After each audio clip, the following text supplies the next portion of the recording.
Ceci est un livre audio autogénéré par Google. Création artistique, littéraire et linguistique. Le métissage, source de vitalité de la littérature aux Antilles. Alex Tessonneau.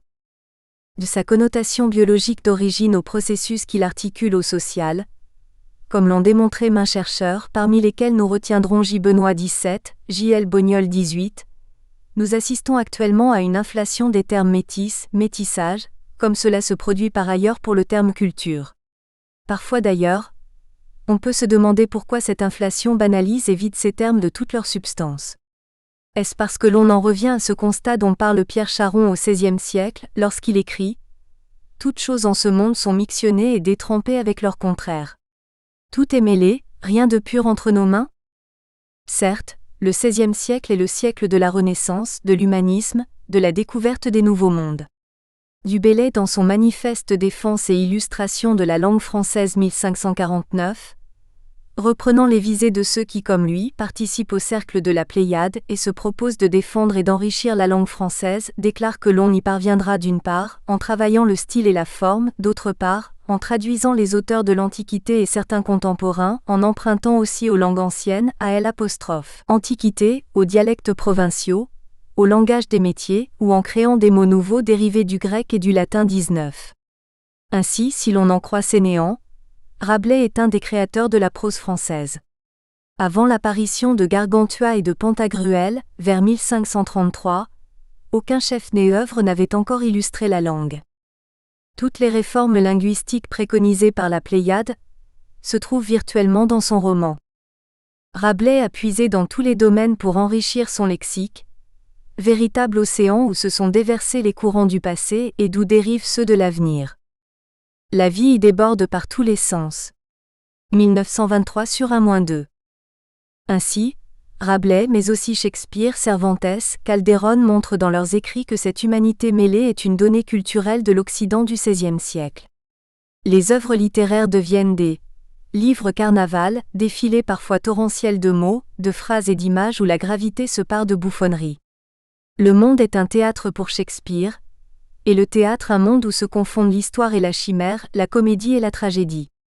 Message similaire chez Calderon dont les pièces intègrent musique et scénographie élaborées pour mieux convaincre le spectateur de la proximité du rêve et de la réalité. La Plantine et nous 1997/49. Mais une question se pose. Pouvons-nous établir une comparaison entre ce qui s'est passé au XVIe siècle et ce qui est qualifié de métissage littéraire actuellement ? Et d'abord, qu'appelle-t-on métissage littéraire de nos jours ? Pourquoi qualifie-t-on les œuvres des auteurs francophones de littérature métisse ? Quel est l'impact de cette littérature sur la langue française ? Autant de questions sur lesquelles il faudrait se pencher, et auxquelles nous essaierons de répondre. 1. Du mélange au métissage littéraire ? Le mélange en littérature n'est pas vraiment un fait nouveau. En effet, au XVIe siècle nous assistons à l'éclosion d'une littérature d'un genre nouveau, qui se poursuivra au XVIIe siècle, sous l'influence du baroque, venu d'Espagne et d'Italie, en dépit du classicisme, avec notamment les personnages et les comédies-ballets de Molière, la zoologie métisse des fables de La Fontaine, mais surtout la querelle des anciens et des modernes. Certes, cette querelle profite surtout au conte, genre privilégié pour les mélanges comme nous l'avons montré dans nos travaux sur le conte haïtien, Tessonneau 2003, mais il n'en reste pas moins que le mouvement impulsé se poursuivra avec des temps plus ou moins forts. Ainsi, au XVIIIe siècle, selon La Plantine et nous, Jacques le Fataliste et son maître apparaît comme un exemple d'écriture vagabonde et sans contrainte. Avec ses zigzags et enchâssements narratifs, l'ouvrage se pose en modèle de cet art du complexe et du relatif, 1997/53. Au début du XXe siècle, le surréalisme apportera un élément nouveau à cette littérature mêlée avec la polyphonie d'Aragon qui va jusqu'à dire « Je trouve infimes les distinctions qu'on fait entre les genres littéraires, poésie, roman, philosophie, maxime, tout m'est également parole. » 1994/145-146. Ainsi du XVIe au XXe siècle, le mélange caractérise certaines œuvres. Toutefois, une question se pose. Pourquoi le terme de métissage s'est-il substitué à celui de mélange ? À quel moment ce glissement s'est-il opéré ? Que nous apprend la consultation de différents dictionnaires? A. L'Encyclopédie du bon français dans l'usage contemporain Dupré 1972. Métis. Mulâtre. Métis indique simplement qu'il s'agit d'un produit de deux races différentes vins, hommes, animaux, fleurs, fruits, 1972 sur 1596. B. Le Grand Larousse en 7 volumes, 1975. Métis, cis métis adjectif, balate, mixticius, né d'une race mélangée du lat, classe. Mixtum, supin de Michère mêlé, mélangé. 1975 sur 3345. Métissage, N. Monsieur de Métis, 1837, Baudrimont, VI 198, au sens 1, sens 2, 1877, littré. 1.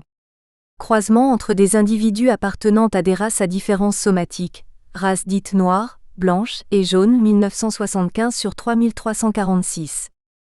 C. Dans le littré de 1982. Mêlé, accent aigu par. Passé de mêlée. 8. Figure. Unis par une sorte de mélange, en parlant de choses intellectuelles, morales. 1982 sur 3803. Métissage 1. Action de croiser une race avec une autre, pour améliorer celle de moins de valeur. R1. L'expression de métissage est réservée seulement pour les croisements pratiqués dans l'espèce ovine. 1982 sur 3807. D. Le Trésor de la langue française, dictionnaire de la langue du 19e et du 20e, 1789 à 1960, 1985. MELANGER, verbe trans. 2. Le comple d'objet désigne des choses ABSTR. Mélanger QQC. Mélanger QQC A2 plus rare, avec et QQC.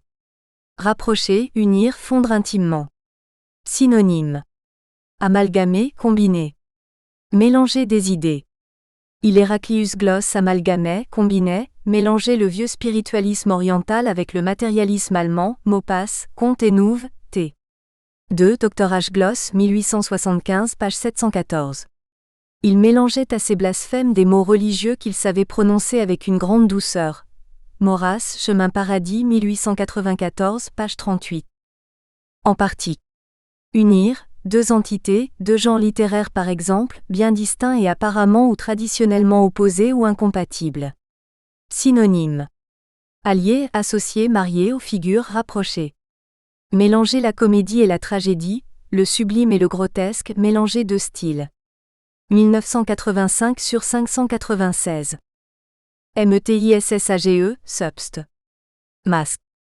Croisement entre individus appartenant à des races différentes.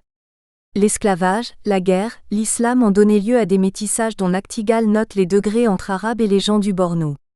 Vidal de la BL, Princk. Géogre. 1921, page 282. 1985 sur 743. Le Grand Robert, 2001. Meller VTR, 1080, MESLER, MESCLER. B. Réunir des choses abstraites, réellement ou par la pensée de manière à former un ensemble, généralement considéré comme hétérogène par le locuteur, plus grand que mélanger, confondre. Mêler plusieurs sujets, plusieurs thèmes dans une œuvre. Mêler le beau langage et les hautes sciences. Molière, Les femmes savantes 3-2. 1001 sur 1320. METISSAGEN Monsieur 1834, de Métis. 1. Production d'individus métis dans une société plus grand que croisement, mélange, des races, 2001 sur 1424. F. En revanche, le petit dictionnaire Hachette de 2003 désigne ainsi. Métis 6 à N. 3. Qui résulte d'un métissage culturel. Un concert de musique métisse. Métissage N. Monsieur. Locke. Métissage culturel, influence mutuelle de culture en contact. 1003 sur 11033. Et dans le Petit Larousse illustré de 1992. Métissage N. Monsieur. Figure. Métissage culturel, production culturelle, musique, littérature, etc. Résultant de l'influence mutuelle de civilisations en contact. 1992 sur 635. Ainsi, Alors que les dictionnaires encyclopédiques semblent ignorer l'existence de l'usage du terme métis, dans le domaine culturel, les dictionnaires d'usage plus courant en font le résultat d'une situation de contact. Certes, la situation de contact engendre l'idée de mélange, d'imbrication, de juxtaposition de choses qui a priori ne sont pas faites pour l'être. Le mélange permet d'obtenir un produit d'un style nouveau, quelque chose d'imprévisible, d'hybride. Ce qui par ailleurs, a participé à l'émergence du terme métis, et l'on peut supposer que le passage de ce terme d'un domaine à un autre suit un processus identique à celui de créole qui lui aussi est passé du biologique à la langue. D'ailleurs, en matière linguistique, nul ne peut nier que par ce processus, la langue écrite s'est retrouvée enrichie, non seulement par les différents parlers mais aussi par des écrits jusqu'alors bien circonscrits. De plus, dès le XVIe siècle, le mélange des genres s'impose à l'écrivain comme un moyen de faire une œuvre vivante, de maintenir l'attention du lecteur, de le faire participer au scénario écrit. Toutefois, ce mélange dont parlent ces auteurs du XVIe au début du XXe siècle, est-il le même que celui dont nous parlons lorsque nous considérons les œuvres des auteurs francophones et plus particulièrement les textes des Antillais et des Haïtiens ? La situation de contact culturel engendre-t-elle autre chose que ce mélange inauguré par Rabelais, Shakespeare ? Autrement dit, pourquoi ce glissement de mélange à métissage ? Si l'on en croit Michel Laronde, la manifestation la plus récente du métissage du texte est originale en ce qu'elle se développe dans la littérature en France avec les littératures des immigrations. Tout récemment, la littérature afro-française produite par l'immigration subsaharienne entre en situation de métissage textuel avec les pratiques littéraires franco-françaises. À cause de différences particulières dues à leur présence à l'intérieur de la littérature française, les littératures des immigrations demandent de la part des auteurs des tactiques qui déstructurent le canon littéraire. 1999 sur 154. Ainsi, le métissage serait dû à un mélange spécifique provenant des littératures des immigrés. Toutefois, cette rencontre reste assez particulière puisqu'elle confronte le français de l'Hexagone aux langues et cultures venues d'ailleurs. Ce qui fait dire à la Plantine Hénous que le métissage, qui est une espèce de bilinguisme dans la même langue et non la fusion de deux langues, suppose la rencontre et l'échange entre deux termes. Non pas l'un ou l'autre, mais l'un et l'autre, l'un ne devenant pas l'autre, ni l'autre ne se résorbant dans l'un. La pensée du métissage est une pensée de la médiation et de la participation à au moins deux univers. C'est ce qu'exprime le théologien espagnol Baltasar Gracián lorsqu'il écrit que « nous sommes entre deux extrémités ». C'est aussi la tension de Pascal entre les deux infinis, ni ange ni bête, 1997 sur 79-80. Si le métissage est une sorte de tension entre deux univers appartenant à une même langue, pourquoi ne serait-elle pas ce que William Francis Mackay appelle la diglossie littéraire ? 2. Les œuvres francophones, de la diglossie littéraire ou du métissage ? Selon W.F. Mackay, lorsqu'il s'agit de mettre en scène un milieu diglossique et de faire parler les différents personnages dans leur langue usuelle, on aboutit à de la diglossie littéraire. Répartition fonctionnelle des langues écrites, 1976 sur 30. Pour illustrer ces dires, Mackay écrit que cette diglossie littéraire date de l'Antiquité et qu'elle servait à codifier le genre utilisé au Moyen-Âge 21. Il ajoute que des siècles après, au XVIe, XVIIe, XVIIIe, les langues et leurs fonctions restent liées. Autrement dit, c'est la situation qui décide de la langue. Cependant, il souligne que dans certains cas, ce n'est pas la situation diglossique qui motive le choix, mais la recherche d'effets purement littéraires, 1976 sur 31-33. La situation décide de la langue. N'est-ce pas ce que disait déjà Montaigne lorsqu'il écrit « La parole est à moitié à celui qui parle, moitié à celui qui l'écoute. Celui-ci se doit préparer à la recevoir selon le branle qu'elle prend, 22. Mais dans certains contextes sociolinguistiques, tenir compte du branle, n'est-ce pas aussi se retrouver dans le paradoxe forgé par Robert Escarpite ? Ce n'est pas la langue qui écrit la littérature, c'est la littérature qui écrit la langue, 1976 sur 9, ce qui permet à la littérature de combler les vides existants dans une langue, du fait de sa non-existence écrite ou de sa minorisation ? C'est d'ailleurs ce que prêche Escarpite à propos de la langue gasconne, quand il déclare « Notre seule chance est de faire transparaître les structures profondes de notre langue d'origine dans la langue dominatrice et de la modifier, 1976 sur 8. » De fait, ce que prône Escarpite n'est rien d'autre qu'un retour à une méthode déjà utilisée dans les écrits de Rabelais qui, selon Sénéan, possédait, à un degré incomparable, sa langue maternelle. Il la connaissait profondément, dans ses variétés historiques et locales, dans ses nuances sociales et professionnelles. Rien n'a échappé à sa virtuosité verbale, jusqu'aux cris des animaux et des enfants, jusqu'au bruit, jusqu'au son. Tout se reflète dans son lexique, le plus vaste et le plus universel que l'on connaisse. Rabelais est le plus grand forgeron du verbe. 1923/2. En utilisant les différents langages dont il disposait, Rabelais nous a laissé une œuvre polyphonique vivante qui ne cesse d'être exploitée et qui s'adresse à tous les âges. C'est surtout cette façon d'investir la langue française qui nous intéresse. À cet effet, n'oublions pas que lorsque Bernard Pivot présenta Texaco de Patrick Chamoiseau lors de son émission Apostrophe, il souligna surtout l'aspect rabelaisien de cette œuvre. Selon ce critique, on retrouvait chez l'auteur martiniquais le génie de celui qui, au XVIe siècle, avait participé au nouveau souffle et à l'enrichissement de la langue française. Dans un tel cas, nous sommes donc bien loin d'une simple recherche d'effets purement littéraires, alors même que ces effets existent et que la situation diglossique aurait dû poser d'une certaine façon le problème du choix du modèle ou de la doxa. Mais comment peut-on mettre en scène les réalités langagières des sociétés que l'on souhaite dépeindre, tout en dénonçant l'ambiguïté des valeurs accordées aux langues en présence en fonction des situations? Peut-on dire que le choix du langage à adopter ne se pose pas lorsque l'on décide de s'écarter du modèle classique, d'être moins respectueux des normes?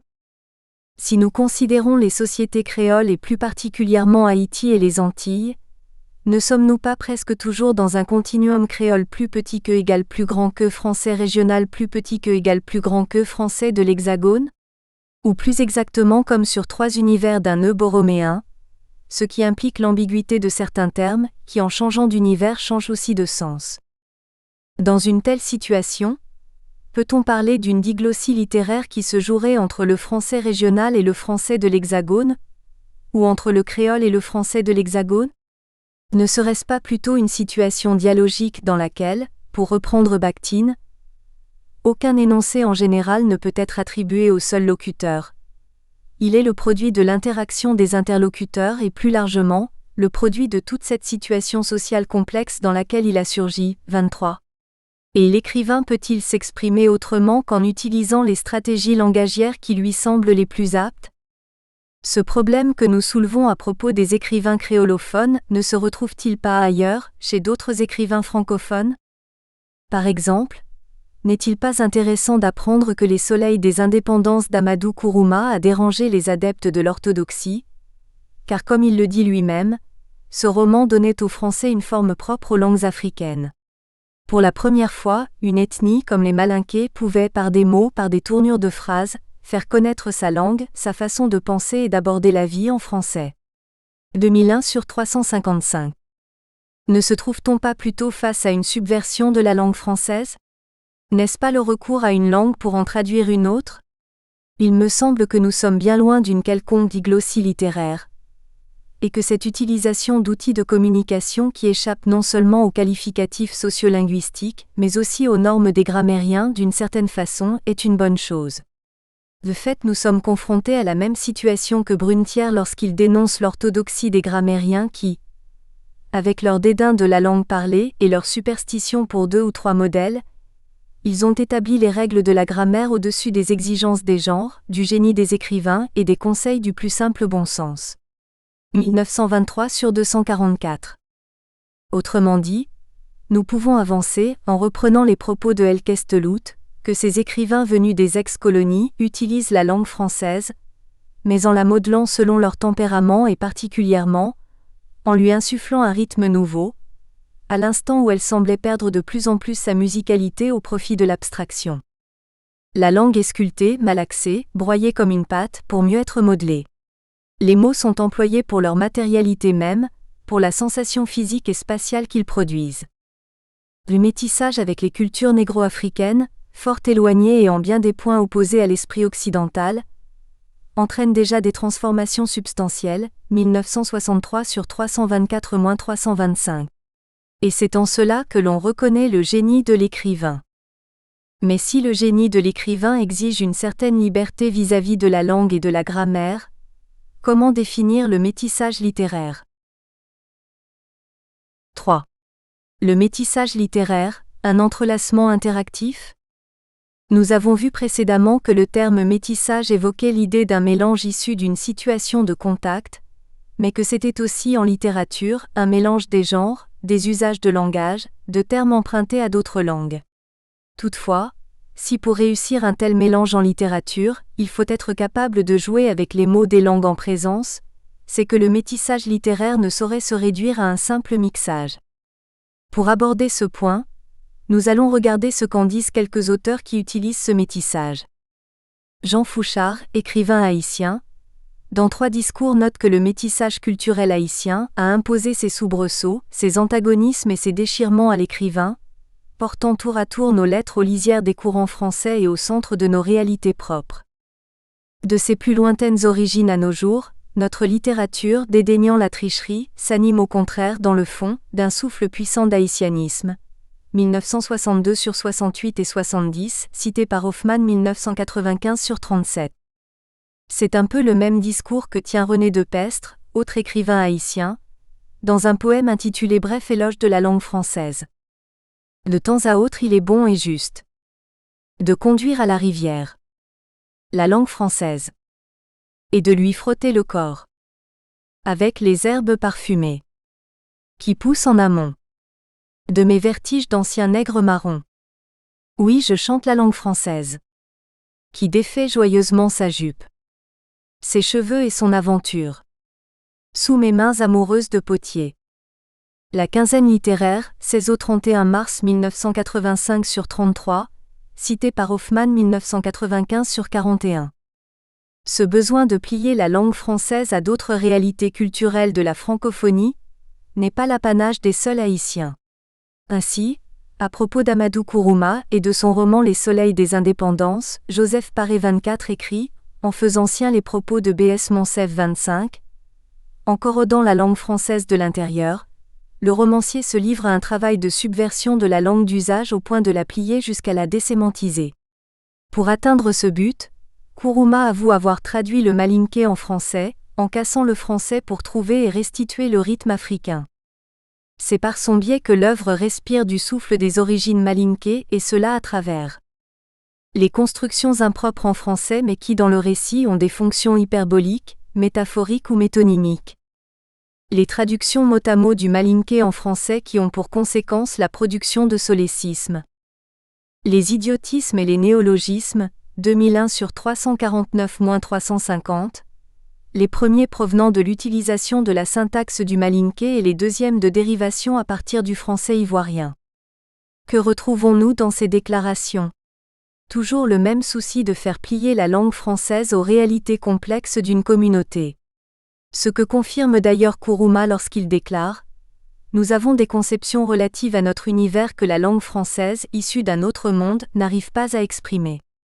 Donc nous la modifions, en y ajoutant certains mots, en y greffant certaines expressions, de façon à ce qu'elles soient adaptées à nos réalités. » 2001 sur 354.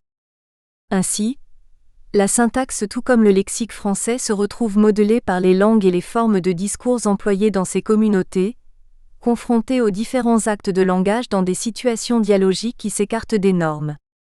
Le métissage s'imprègne alors des réalités culturelles, devient le témoin d'un ailleurs, signe de vie débordante.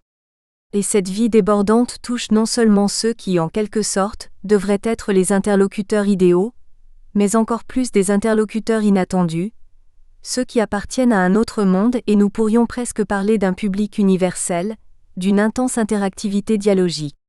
À travers ces auteurs, c'est le monde qui s'offre dans sa diversité et dans sa complexité. Les genres que le cartésianisme avait séparés se retrouvent dans leur situation concurrentielle habituelle, l'oral côtoie l'écrit, les termes traduits gardent leur sens et leur construction littérale. Nous découvrons alors une autre dimension du métissage littéraire dont faisait déjà état Sénéan. Toutes les époques, toutes les provinces, toutes les classes sociales y parlent leur langue, leur dialecte, leur patois. De là aussi la couleur locale qui ajoute la vie. La soldatesse qui revit avec ses travers, ses tics, son langage, 1923 sur 3. Ce que Laplantine et Nous traduisent en ces termes, le métissage est l'événement qui survient dans une temporalité au sein de laquelle il n'est plus possible de distinguer du passé, du présent, ni du futur à l'état pur.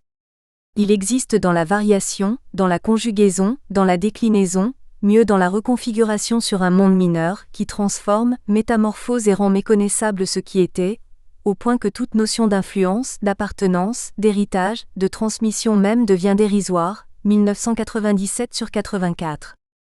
De plus, il ne faut pas non plus négliger un autre aspect soulevé par Bessora, à savoir cet espace infini. L'espace du langage qui existe et qui est couramment pratiqué, et puis l'espace du langage à inventer, qu'on invente à travers ses personnages. Ou encore l'espace du langage qui n'est pas forcément répertorié dans le dictionnaire, mais qu'on entend parler dans la rue. Ce sont des espaces multiples qui se rencontrent, 2001/112, et qui conséquemment se retrouvent dans l'œuvre de l'écrivain. Ainsi, ce n'est pas seulement le mélange des genres que ces auteurs introduisent, mais toute une recherche en forme de patchwork, de mosaïque hardie, empruntant tantôt à l'oral, tantôt au vernaculaire, tantôt à la belle langue. Se jouant de la grammaire comme du lexique. Faisant fi de la norme pour laisser place à l'aventure, à l'imaginaire. Certes, comme l'écrit Brunetière, on ne peut pas reprocher à l'écrivain qui ramène quelques vérités jusqu'alors inaperçues, le droit de créer pour rendre ces choses des vocables nouveaux, 1923/219-220, mais ce faisant, ces auteurs instaurent en quelque sorte un peu de l'espace logique de l'interlocution de Francis-Jacques 26. Aussi, nous pouvons nous poser la question de l'impact de telles créations dialogiques sur le français. 4. Le métissage, source de vitalité du français? Dans Éthiopique, Léopold Sédar Senghor écrit « Le français, ce sont les grandes orgues qui se prêtent à tous les timbres, à tous les effets, des douceurs les plus suaves aux fulgurances de l'orage. Il est tour à tour ou en même temps flûte, hautbois, trompette, tam-tam et même canon. » Senghor 1956/121. Cette réflexion de Senghor est d'autant plus intéressante qu'elle va au-delà des retranscriptions des faits de langue ou des faits de discours utilisés, soit à des fins humoristiques lorsque les emprunts d'une langue à l'autre permettent de se livrer à des jeux de mots, ou d'obtenir un langage coloré, une interlangue qui tend vers la langue cible ou de prestige sans vraiment y parvenir, soit pour respecter une certaine loyauté, une certaine affectivité vis-à-vis de sa communauté. Dans ce dernier cas, la question du mélange se pose non pas en tant que mélange linguistique mais en tant que reflet d'une réalité que l'écrivain artiste souhaite peindre.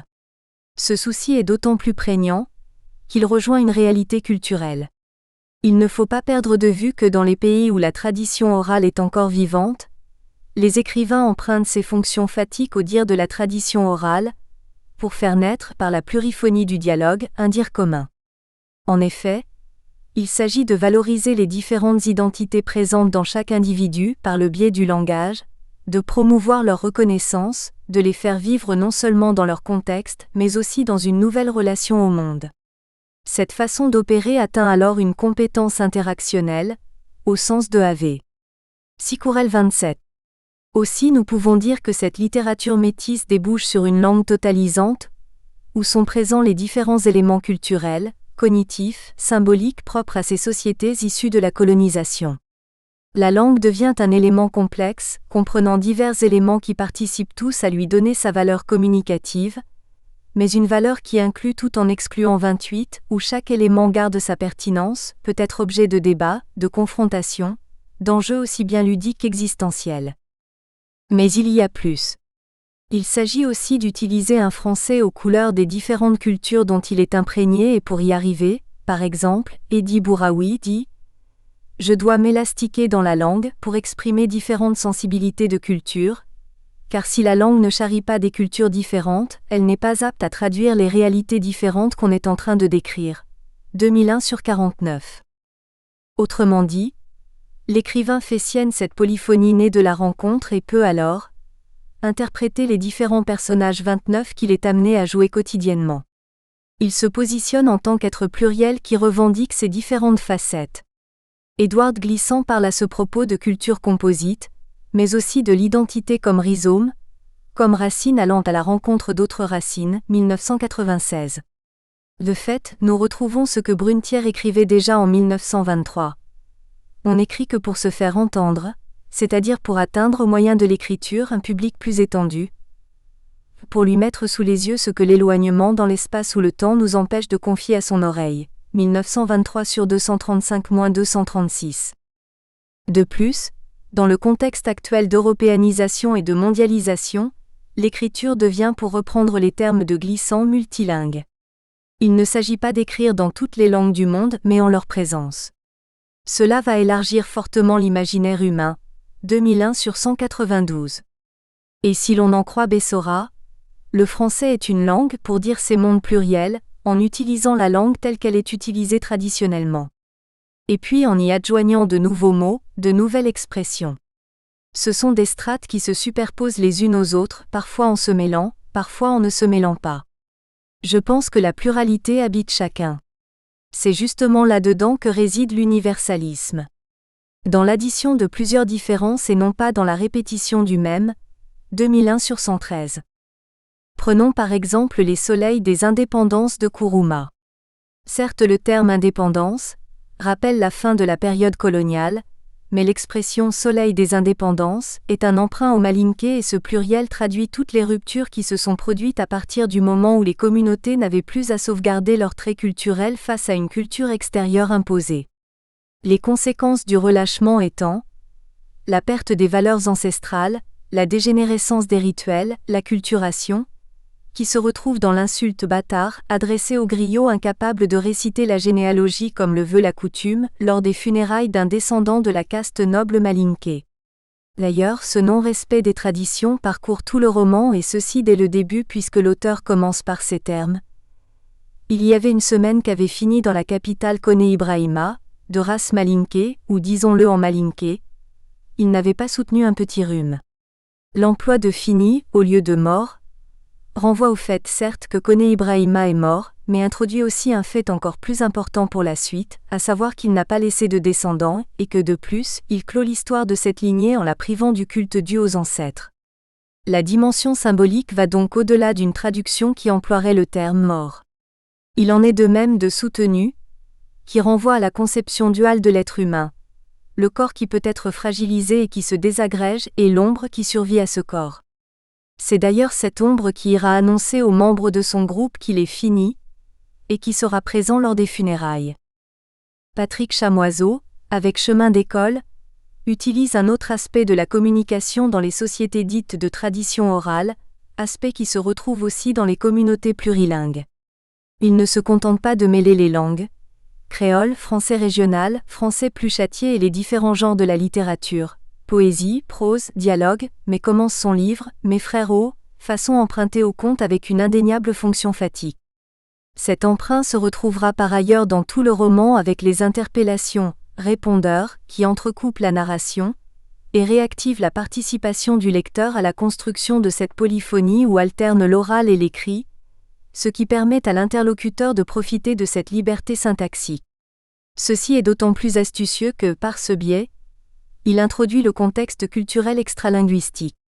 Car n'oublions pas, déjà en 1898, dans la revue L'année sociologique qu'il fonda, Durkheim écrit « Le monde qu'exprime le langage est celui que se représente la société ». C'est d'ailleurs cette même interdépendance que nous retrouverons chez Meillet, Benveniste, pour ne citer que ses auteurs, et pas seulement chez Sapir-Whorf. Kuruma, tout comme Chamoiseau arrivent ainsi, pour reprendre les termes de Laplantine, à faire entendre dans sa propre langue la langue autre, y faire entrer de l'étrangeté, qui enrichit les possibilités de l'expression et l'identité du sujet. Comme le rappelle Henri Méchonic, on parvient ainsi à la notion de texte traductif, forme mouvante et métisse, qui englobe texte de départ et d'arrivée et peut agir comme modèle d'intersubjectivité. La traduction est dialogue entre les langues. Or il en va du dialogue comme de la rencontre et du voyage. Sa valeur tient dans la distance parcourue, 1997 sur 41. Mais peut-on dire pour autant que cette littérature métisse est une source de vitalité ? Certes, Brunetière écrit « Le simple néologisme, le mot qu'on emprunte à la science même ou à l'art, à une langue étrangère, à la langue populaire, à l'argot, et dont on use qu'en son acception primitive ou à peine un peu étendue, pouvons-nous vraiment dire quand on en verserait des milliers dans le vocabulaire que la langue en soit transformée ?» 1922 sur 216. Pourtant il doit admettre que, avec tous ces gens militaires, prélats, diplomates, magistrats, administrateurs, hommes de lettres, grandes dames, comment une telle réunion n'aurait-elle pas une toute autre expérience des réalités de la vie? Et comment cette expérience, en s'efforçant de s'exprimer, n'aurait-elle pas enrichi la langue des mots, des locutions et des tours les plus appropriés à la nature, à la diversité, à la complexité de son objet? 1923/239. Brunetière ajoute d'ailleurs que presque toutes les transformations de la langue française ont eu pour objet de la rendre non pas du tout plus universelle ou plus logique, ni même plus claire, mais plus souple à l'expression d'une pensée plus complexe ou à l'imitation plus fidèle de la réalité, et d'en augmenter ainsi la valeur d'art. 1923/258.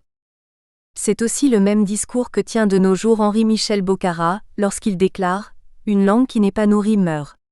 On a beaucoup parlé de subversion, de viol de la langue dans les années 50 et 60.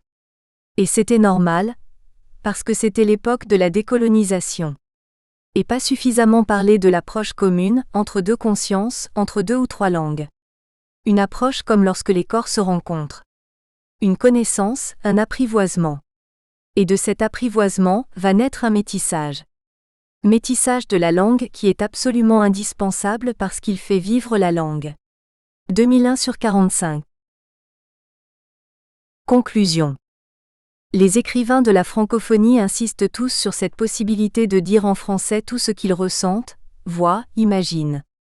Avec eux, les différentes réalités langagières et culturelles investissent l'espace francophone.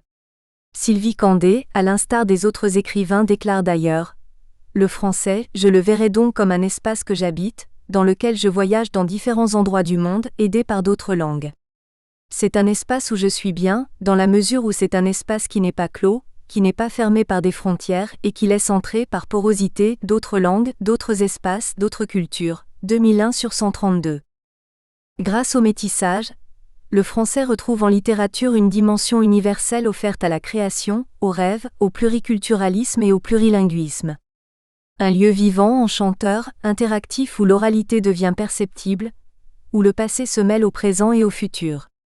Dans cet espace logique d'interlocution, le devenir des traditions débouche sur le devenir des sociétés face à la mondialisation.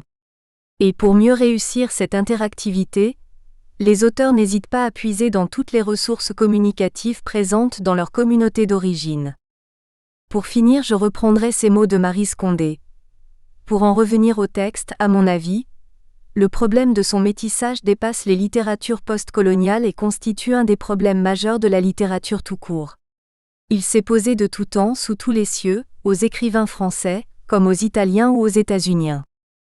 Sur une seule page d'Aimé Césaire, ouverte au hasard, le métissage le plus complexe se déploie pour notre enchantement à tous. Condé 1999/214-216. Métissage littéraire au Maghreb. De la créativité? Le cas algérien. Mourad Yel.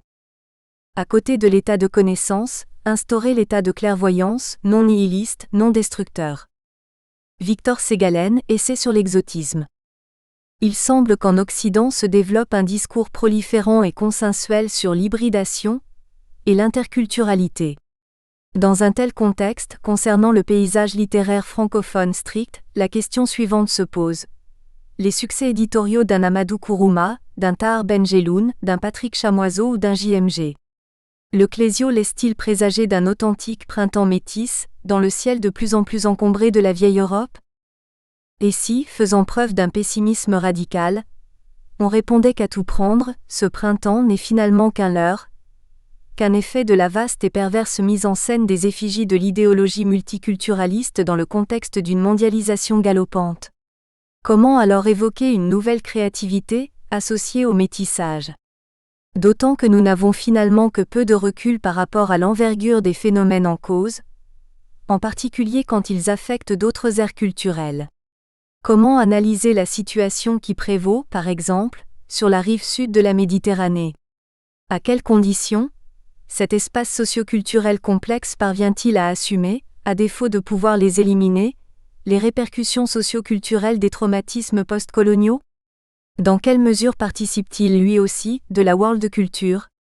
De manière plus spécifique, Comment une littérature émergente comme celle de l'Algérie peut-elle rendre compte de cette vaste problématique? Autant de questions cruciales qui, selon nous, impliquent à l'évidence une figure plurielle et encore trop fréquemment ignorée, le métis algérien. Métissage antique et voltige romanesque. Le premier roman algérien ne date pas d'hier. S'il fallait attribuer une date symbolique au début de l'aventure des formes littéraires au Maghreb, celle de 161 AP. JC s'imposerait très certainement. Elle correspond à la parution du chef-d'œuvre d'un berbère romanisé, Apulé.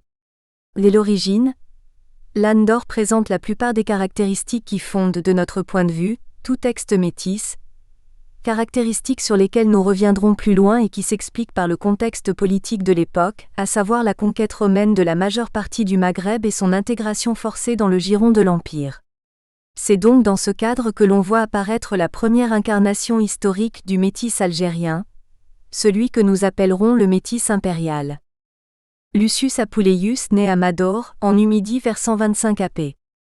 JC il appartient à cette classe de berbères assimilés, qui s'est intégrée de longue date à l'intérieur de l'appareil politique et administratif romain. Ce qui ne signifie nullement que ses représentants se soient pour autant coupés radicalement de leurs références identitaires originelles. Comme l'ont montré les historiens, le Maghreb antique a connu des phénomènes d'acculturation d'une grande complexité, alternant et combinant les phases de résistance et de soumission, les processus d'emprunt et de rejet. Dans ce contexte, si le jeune Apulé voyage beaucoup, de Carthage à Athènes en passant par Rome, il reste profondément marqué par sa culture familiale. La maîtrise théorique des langues étrangères, latin et grec, et la connaissance parfaite des techniques et des modèles d'écriture de son temps, combinée à une conscience très claire de sa condition métisse, sans que pour autant celle-ci corresponde nécessairement à l'image que nous nous en faisons aujourd'hui, ces facteurs expliquent sans doute en grande partie l'extraordinaire puissance de son œuvre. Pourtant, l'Âne d'Or est encore aujourd'hui trop souvent réduit au rang de simple antiquité littéraire, de banal roman d'aventure ou pire, de fable grivoise. En tout état de cause, c'est lui faire grand tort que de le maintenir dans ce statut de texte mineur, reproduisant sans doute inconsciemment les a priori de notre propre modernité vis-à-vis de ces littératures dites périphériques, dans tous les sens du terme. N'ayons pas peur de le crier haut et fort. Si l'Âne d'Or fait bien partie de ces chefs-d'œuvre de la littérature universelle, il doit ce privilège, non pas à une forme de classicisme suspect mais bien plutôt à une originalité qu'il tire, pensons-nous, précisément de sa situation de texte métis. De fait, notre attention est attirée par la revendication à la fois esthétique et culturaliste du narrateur. C'est d'un roman grec qu'il s'agit ici. Nous voilà ainsi fixés sur les termes du contrat 31, et l'on n'hésite pas à nous instruire sur les conditions socio-culturelles dans lesquelles va s'inscrire et se dérouler le récit. Il s'agit en fait de nous faire comprendre que l'écriture va devoir se déployer dans un véritable entre-deux, littéraire et anthropologique. De manière fort habile, le narrateur invoque d'ailleurs une tactique du passage et de la voltige et revendique un modèle précis, le sermo milesius. Nous savons que cette prose milésienne renvoie en réalité à un corpus de récits dont l'origine remonte sans doute au début du 1er siècle AV. JC naît dans la colonie grecque de Milet, en Asie mineure. Il combinait un ensemble de traits qui les rattachaient sans doute aux traditions orales de cette région orientale et plus largement du bassin méditerranéen. Formellement et thématiquement très métissées, ces milésiennes narraient ainsi des histoires plaisantes, merveilleuses, parfois scabreuses, disposées sans ordre apparent, multipliant les personnages et les épisodes, usant et abusant de digressions qui conféraient au narrateur-conteur un rôle déterminant. Ces caractéristiques se retrouvent dans l'Âne d'Or et participent d'une esthétique clairement revendiquée. En effet, dès l'incipit, le principe de fragmentation et de juxtaposition narrative, de même que la légitimité du mélange écrit-oral sont nettement posés. Je vais dans cette prose milésienne te conter toute une série d'histoires variées et flatter ton oreille bienveillante d'un murmure caressant, pourvu que tu daignes jeter les yeux sur ce papyrus égyptien que la pointe d'un roseau du Nil a couvert d'écriture, 32.